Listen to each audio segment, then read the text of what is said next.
Back to our YouTube channel medical and nurses. सब मेरा नाम है कीर्ति। तो हम 2000 एमसीक्यू की सीरीज़ को आज मेडिकल सर्जिकल नर्सिंग के एमसीक्यूज़ के साथ स्टार्ट करेंगे। तो यहाँ पर ऑलरेडी जिनका भी वैकेंसीज आ गई हैं जिन स्टेट में, और जिन स्टेट में अभी तक नहीं आई हैं तो वहाँ पर भी बहुत ही जल्दी आ जाएंगी। तो जो भी लोग यहाँ पर नए हैं प्लीज़ चैनल को सब्सक्राइब करके बेल आइकॉन बटन को ज़रूर प्रेस करके रखें, जिससे कभी भी वीडियोस अपडेट हो चैनल पर आपको नोटिफिकेशन मिले और आप लोग वीडियोस को देख सकें। तो यहाँ पर आज की सीरीज़ में जो क्वेश्चन ऐड किए गए हैं वो आपके स्टेट गवर्नमेंट एग्जाम के साथ साथ सेंट्रल गवर्नमेंट एग्जाम में भी हेल्पफुल रहेंगे। तो जितने भी MCQs हैं वो इम्पॉर्टेंट है, साथ ही साथ वीडियो को एंड तक जरूर देखा करें, जिससे आपको कोई भी पॉइंट है जो मिस ना हो पाए। क्योंकि जो चीज़ें आपको स्क्रीन पर दिख रही हैं उसके अलावा जब हम रेशनल देते हैं तो उन चीज़ों को एक्सप्लेन किया जाता है। कुछ चीज़ें ऐसी होती हैं जो आपको यदि एक्सप्लेन कर रहे हैं तो लिखने में उतना आपको समझ में नहीं आएंगी, इसलिए तो यहाँ पर एंड तक जरूर बने रहें। नेक्स्ट थिंग कि जिनका भी अब अपकमिंग टाइम में एग्ज़ाम है, चाहे वो CHO को लेके हो या फिर ESIC को लेके हो, रेलवे को लेके हो, तो सभी लोगों के लिए चैनल पर अलग अलग चीज़ें अपडेट हैं। बट फिर भी आप लोगों के लिए एक प्लेटफॉर्म रेडी किया गया है, वो आपको 15 और 16 जनवरी तक प्रोवाइड करवा दिया जाएगा, लिंक दे दी जाएगी सभी को। तो उस प्लेटफॉर्म पे आपको नर्सिंग का रिजल्ट, वैकेंसीज कहाँ कितनी, इवन एक वैकेंसी भी निकलेगी तो वो डिटेल भी आपको दी जाएगी, नोटिफिकेशन आपको दिया जाएगा। क्योंकि बहुत सारे जो ऐसे नोटिफिकेशन हैं चैनल पर अपडेट नहीं हो पा रहे हैं स्पेशली वैकेंसी को लेके, तो वो आपको वहाँ पे दिए जाएंगे। पूरे प्रीवियस ईयर पेपर जो अभी तक चैनल पर अपडेट किए गए हैं और जो नए हर बार पेपर होते हैं वो सभी, एंड जितने भी मॉडल पेपर होंगे मेरे पास वो सभी वहाँ पे आपको अपडेट कर दिए जाएंगे, और जो भी नए बनते जाएंगे वो भी। तो यहाँ पर लास्ट वीडियो में एक क्वेश्चन आपको दिया था, क्वेश्चन था what immediate nursing intervention will you take in case of blood transfusion reaction. तो ब्लड ट्रांसफ्यूजन रिएक्शन में आप एज अ नर्स क्या फर्स्ट इंटरवेंशन लेंगे। ऑप्शन में है inform the physician, inform the blood bank, monitor the vital signs, या फिर stop the transfusion and monitor the vital sign. तो यदि ब्लड ट्रांसफ्यूजन रिएक्शन का क्वेश्चन आता है तो आपकी फर्स्ट प्रायोरिटी होती है कि ट्रांसफ्यूजन को स्टॉप कर देना। देन आप वाइटल साइन मॉनिटर कर सकते हैं, फिजिशियन को इन्फॉर्म कर सकते हैं, बट एज अ नर्स आपकी फर्स्ट प्रायोरिटी क्या है, ट्रांसफ्यूजन को आप स्टॉप कर दें। आज का क्वेश्चन है question number first, administration of mesna with a chemotherapy agents help in. तो जो मैसना ड्रग है ये किस कैटेगरी की ड्रग है, एक तो आपको ये पता होना चाहिए। साथ ही साथ मैसना है जो दी जा रही है किसके साथ, जो कीमोथेरेप्यूटिक एजेंट दिए जा रहे हैं, विनक्रिस्टिन दिया जा रहा है या फिर कुछ भी ब्लास्टिन दिया जा रहा है। तो यदि जब कीमोथेरेपेटिक एजेंट दिए जाते हैं तो मैसना भी साथ में दे दी जाती है, तो ये क्या काम करेगी। ऑप्शन में है favouring the destruction of cancer cells, protecting the cells, preventing formation of uric acid, या फिर increasing the production of WBC। तो मैसना के लिए क्या कहा जाता है, cytoprotectants, that means it works by protecting the bladder. तो स्पेशली जो मैसना दी जा रही है, मैसना नाम की मेडिसिन, ये क्या करेगी, सेल्स को प्रोटेक्ट करने का काम करेगी। क्योंकि कीमोथेरेपेटिक एजेंट से जो अच्छी सेल्स हैं इवन वो भी डेथ, उनको भी मार दिया जाता है, और जो कैंसर सेल्स हैं उनको भी। तो मैसना क्या करेगी, जो कीमोथेरेपिक एजेंट हैं, कीमोथेरेपी वाली मेडिसिन हैं, उनके इफेक्ट को थोड़ा कम करेगी, जिससे जो सेल्स हैं, सही सेल्स हैं, उनको प्रोटेक्ट किया जा सके। मैसना का काम यहाँ पर क्या होगा, protecting the cells. Mesna is used to reduce the risk of haemorrhagic cystitis, या फिर सेल्स के डिस्ट्रक्शन को रोकने में हेल्प करेगी, सेल्स को प्रोटेक्ट करेगी। Per your patient complain of dry mouth with swallowing difficulty, which among the following drug can produce these side effect when administered in this condition। तो यहाँ पर कौन सी मेडिसिन है जो हमने, पेशेंट कंप्लेन कर रहा है कि ड्राई माउथ हो रहा है, चबाने में भी डिफिकल्टी हो रही है, उसको स्वेलिंग डिफिकल्टी हो रही है, तो इनमें से आपको बताना कौन सी मेडिसिन के साइड इफेक्ट हैं। ऑप्शन में है डाइसाइक्लोमाइन, पैरेंटल पोमेट, ग्रेसफ्लूविन, या फिर नैलोक्सोन। तो यहाँ पर जो डाइसाइक्लोमाइन ड्रग है इसके साइड इफ़ेक्ट क्या हैं। तो जो डाइसाइक्लोमाइन है क्या एंटी कोलिनार्जिक मेडिसिन है। तो तो यहाँ पर जो आपके लिए आंसर होता है कि ड्राई माउथ और स्वॉलिंग डिफिकल्टी हो रही है, तो किस मेडिसिन का साइड इफेक्ट हो गया? डाइसाइक्लोमाइन का। यदि डाइसाइक्लोमाइन की जगह कोई और भी एंटीकोलिनार्जिक एजेंट होता तभी यही सिम्टम देखने को मिलेंगे। तो डाइसाइक्लोमाइन मेडिसिन दी जाती है, एक मसल रिलैक्सर है। इसमें जब भी पेशेंट को दिए जाएंगे एंटीकोलिनार्जिक मेडिसिन तो उसकी क्या होगा, उसको चबाने में निगलने में तो प्रॉब्लम होगी, साथ ही साथ ड्राई माउथ भी होगा, डिजीनेस फील करेगा। तो यहाँ पर जो आंसर होगा आपका वो क्या होगा? डाइसाइक्लोमाइन। यदि डाइसाइक्लोमाइन की जगह कोई भी एंटीकोलिनार्जिक कैटेगरी की मेडिसिन होती तो भी आप उसको मार्क कर सकते थे। Next is uterine polarity is. तो यूटेराइन पोलैरिटी का मतलब क्या है? ऑप्शन में है the neuromuscular disharmony between the two uterine segment throughout the liver, the neurochemical disharmony between the two segment of the uterus throughout the liver, या फिर the neuromuscular harmony between the two uterine segment throughout the liver, या फिर muscular disharmony between two uterine segment during the liver. तो uterine polarity का यहाँ पर जो मतलब होगा कि वो है क्या कि लेबर के टाइम पर जो न्यूरोमस्कुलर हार्मोनी रहेगा उनका दो यदि यूट्राइन सेगमेंट्स होते हैं तो उनके बीच में किस तरीके से तालमेल बिठा के रखना है, वो यूट्राइन पोलैरिटी का मतलब होगा। कोऑर्डिनेशन मैच करना है कि फंडल कॉन्ट्रैक्शन और सर्वाइकल डायलिटेशन के बीच में जो तालमेल कोऑर्डिनेशन मेंटेन किया जाता है वो क्या कहलाता है? पोलैरिटी ऑफ द यूट्रस और यूट्राइन पोलैरिटी। तो यदि आपको इतना याद नहीं रहता है कि the neuromuscular harmony between the two uterine segment throughout the liver, तो यहाँ पर आप इसको इस तरीके से भी याद रख सकते हैं कि coordination between फंडल contraction and cervical dilatation, कि सर्वाइकल डायलिटेशन और फंडल कॉन्ट्रैक्शन के बीच में कितना कोऑर्डिनेट करना है, तो ये न्यूरोमस्कुलर हार्मोनी में आ जाएगा। तो यहाँ पर आपका आंसर होगा सी। और यदि सिंपल लैंग्वेज में याद रखना चाहते हैं तो आपको याद रखना है यूट्राइन पोलैरिटी का मतलब कि coordination between the फंडल contraction and cervical dilatation. Next है यहाँ पर medical treatment of coronary artery disease includes which of the following procedure. तो 3 to 4 टाइप्स के ट्रीटमेंट हमने पढ़े हैं। Medical treatment, nursing care plan दिए जाएंगे, सर्जिकल ट्रीटमेंट भी दिया जाएगा, फार्माकोलॉजिकल ट्रीटमेंट मेडिकल में ही आ जाएगा। तो यहाँ पर आपको बताना है कि कोरोनरी आर्टरी डिसीज का कोई पेशेंट है तो उसके लिए मेडिकल ट्रीटमेंट क्या होगा। ऑप्शन में था cardiac catheterization, oral medication administration, coronary artery bypass grafting, या फिर परक्यूटेनियस ट्रांसल्यूमिनल कोरोनरी एंजियोप्लास्टी। तो यहाँ पर मेडिकल ट्रीटमेंट पूछा है आपसे, तो cardiac catheterization, coronary artery bypass grafting, percutaneous transluminal coronary angioplasty. तो ये किस में चले जाएंगे? इन्वेसिव में चले जाएंगे। क्यों? क्योंकि यहाँ पर आपको काटापीटी की जाएगी, निडल इंसाइट की जाएंगी, तो ये मेडिकल में नहीं आएगा, ये सब सर्जिकल में चला जाएगा। तो यहाँ पर जो बचेगा वो क्या होगा? ओरल मेडिकेशन एडमिनिस्ट्रेशन, मेडिसिन दी जाएंगी वो मेडिकल में आ जाएगा। जहाँ पर कोई भी इन्वेसिव ट्रीटमेंट किया जाएगा आपको वो किस में आएगा? सर्जिकल ट्रीटमेंट में आ जाएगा। बट यहाँ पर मेडिकल की बात हुई है तो ओरल मेडिकेशन है जो दी जाएंगी। Next is which of the following is the causative organism responsible for moniliasis. तो मोनोलियासिस के लिए कौन सा एजेंट है जो रिस्पॉन्सिबल होगा? ऑप्शन में Candida albicans, tinea cruris, Staphylococcus aureus, या फिर गोनोकोकाई। तो जो यहाँ पर मोनोलियासिस के लिए कॉजेटिव एजेंट रिस्पॉन्सिबल होगा वो कौन सा होगा? होगा कैंडिडा एल्बिकेंस, क्योंकि एक तरीके का फंगल इन्फेक्शन है। तो पॉजिटिव एजेंट क्या हो गया इसके लिए? Candida albicans. Next is a 30-year-old pregnant woman is diagnosed with pulmonary tuberculosis. Which of the following anti-tuberculosis drugs should not be given?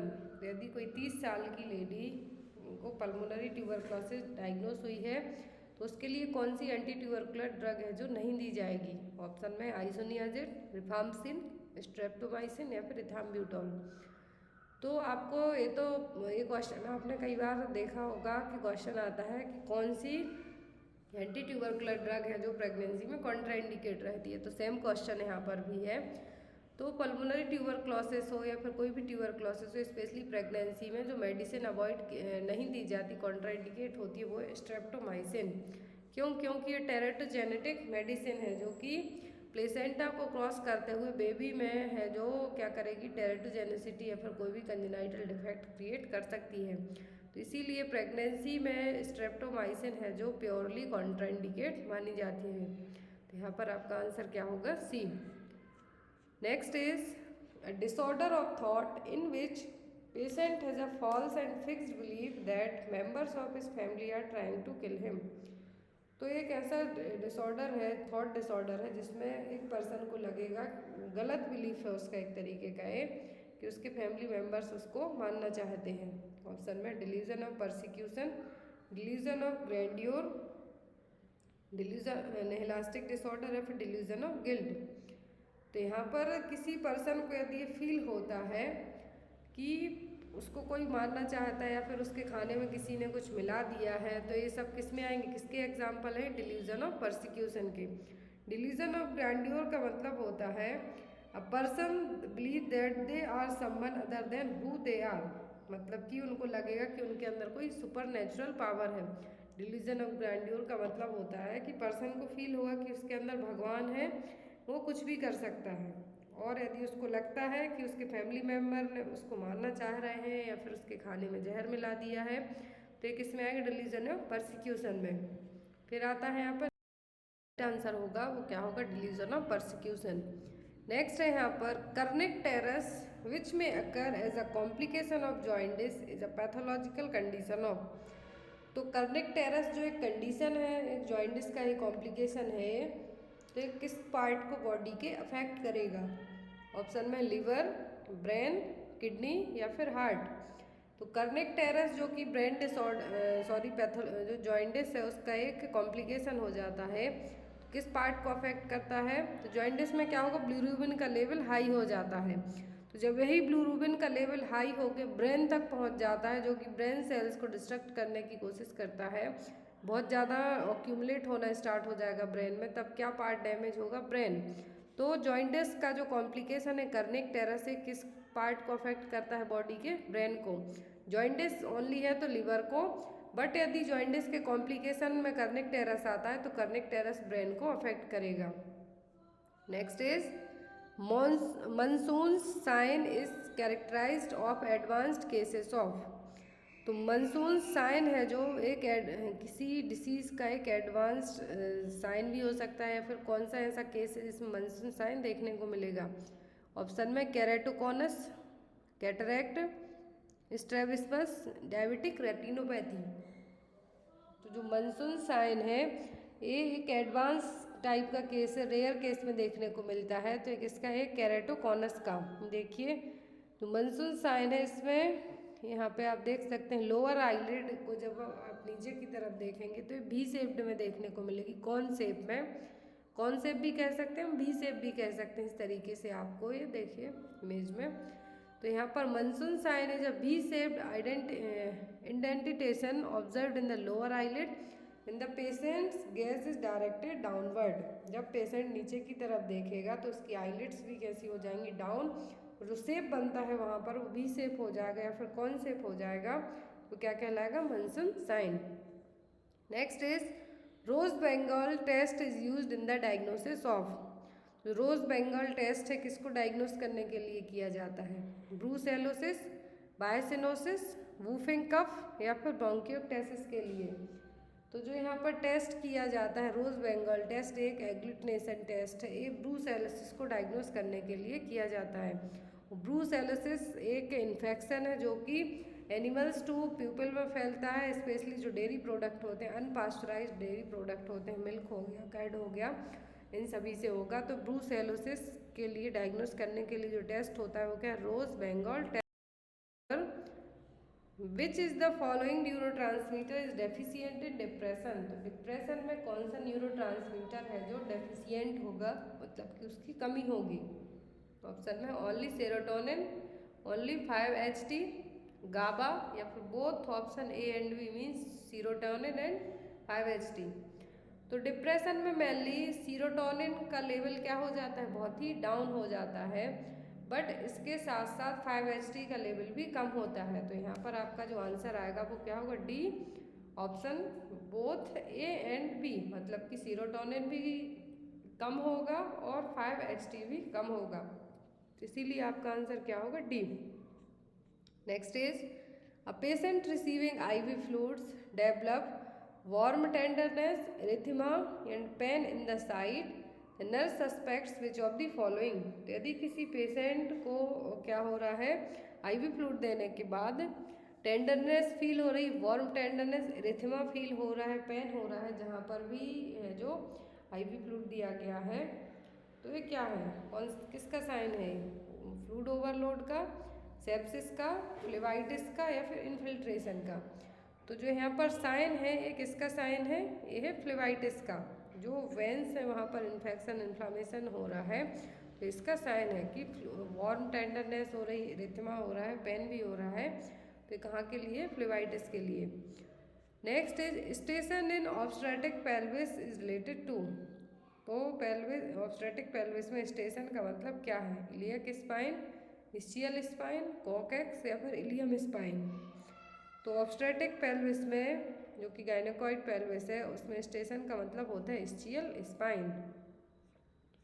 Next is inflammation of tissue surrounding the nails. तो nails के चारों तरफ जो tissue है उनमें inflammation और infection का होना क्या कहलाएगा, क्लबिंग, कॉलिंचिया, पेरेंचिया या फिर ऑन्कोलाइसिस। तो जो प्रोसेस कहलाएगी पूरी, ये क्या कहलाएगी, पेरेंचिया। ये देखिए यहाँ पर इमेज दी हुई है, दो इमेज अलग अलग दी हुई हैं। पेरेंचिया में एक एक्यूट सिचुएशन डेवलप हो सकती है इस तरीके से।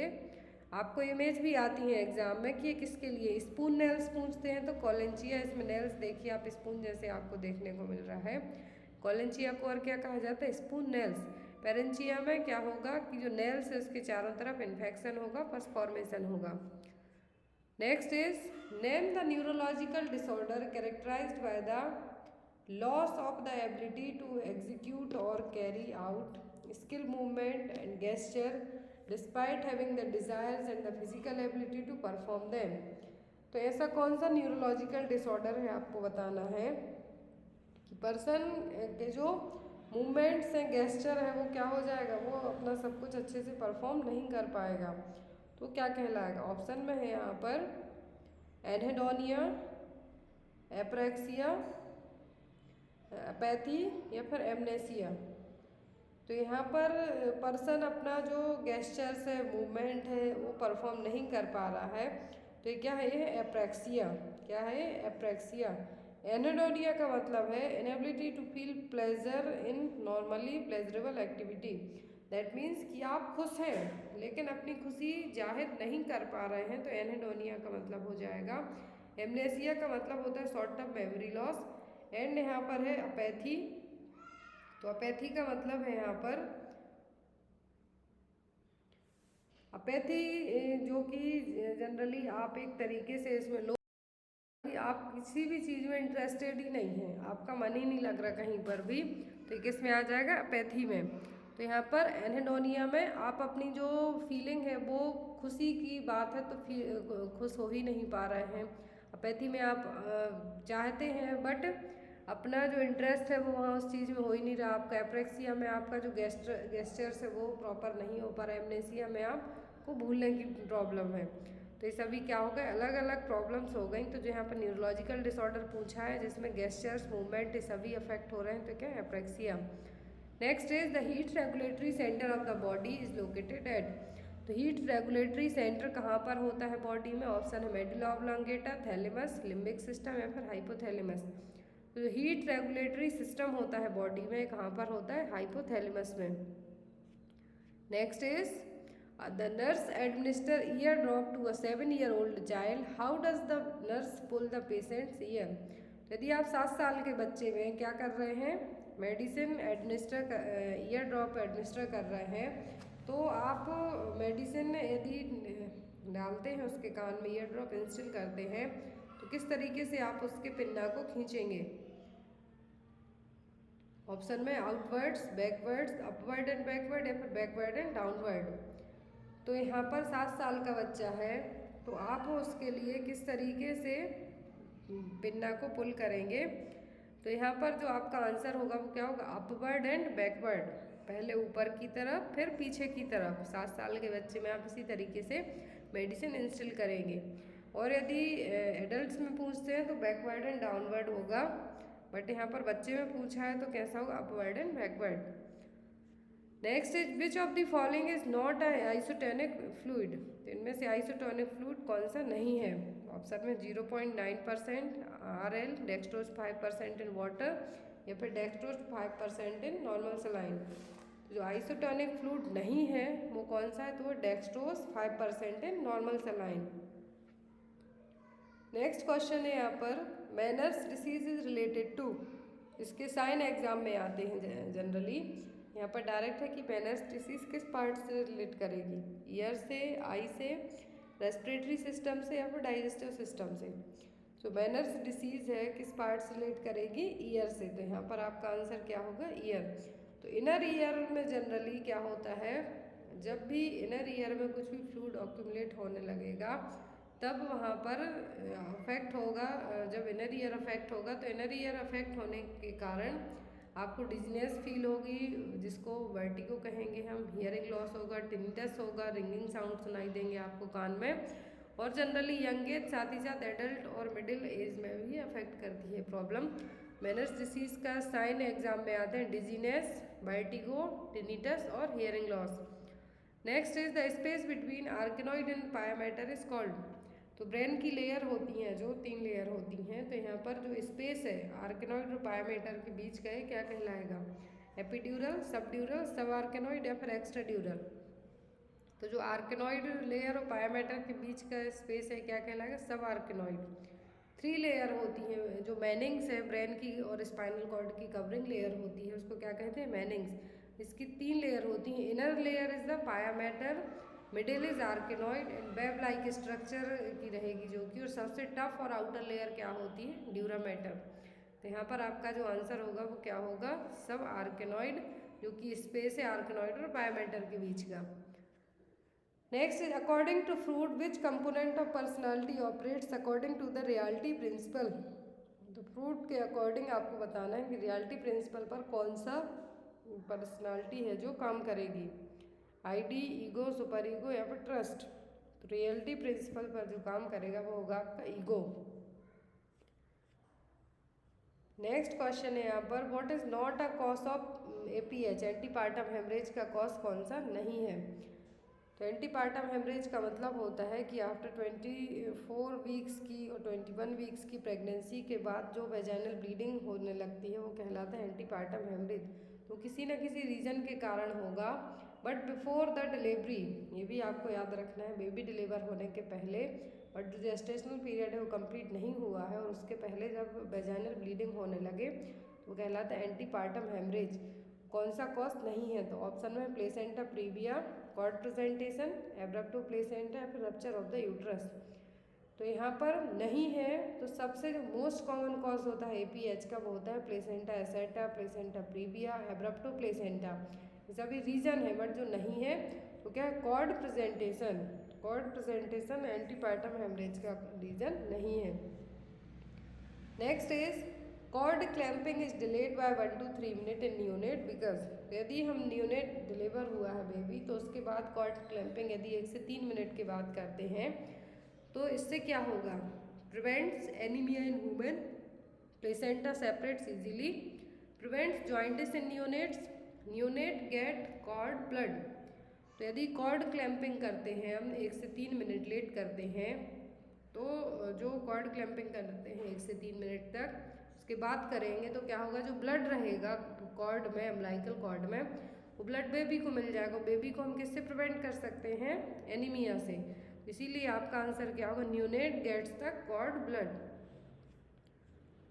Next is which of the following positive organism responsible for syphilis. तो सिफिलिस का पॉजिटिव एजेंट यहाँ पर क्या है, human immune deficiency virus, sarcoptes scabiei, neisseria gonorrhoea, या फिर ट्रिप्नोमा पैलिडियम। तो HIV जो वायरस है एड्स के लिए है यहाँ पर, और जो यहाँ पर निसीरिया गोनोरिया है गोनोरिया के लिए है। फिर यहाँ पर जो ट्रिप्नोमा पैलिडियम है, ट्रिप्नोमा पैलिडियम किसके लिए है, ट्रिप्नोमा पैलिडियम है सिफिलिस के लिए। तो यहाँ पर आपका आंसर क्या होगा, ट्रिप्नोमा पैलिडियम। और यहाँ पर जो सार्कोप्टिस स्केवी है, इससे भी जो डिसीज क्रिएट, जो जनरली इसको हम ईच माइट इन्फेक्शन कहते हैं, सार्कोप्टिस स्केवी से क्या होगा, ईच माइट इन्फेक्शन होता है। तो यहाँ पर चारों के आपको क्लियर हो गए होंगे।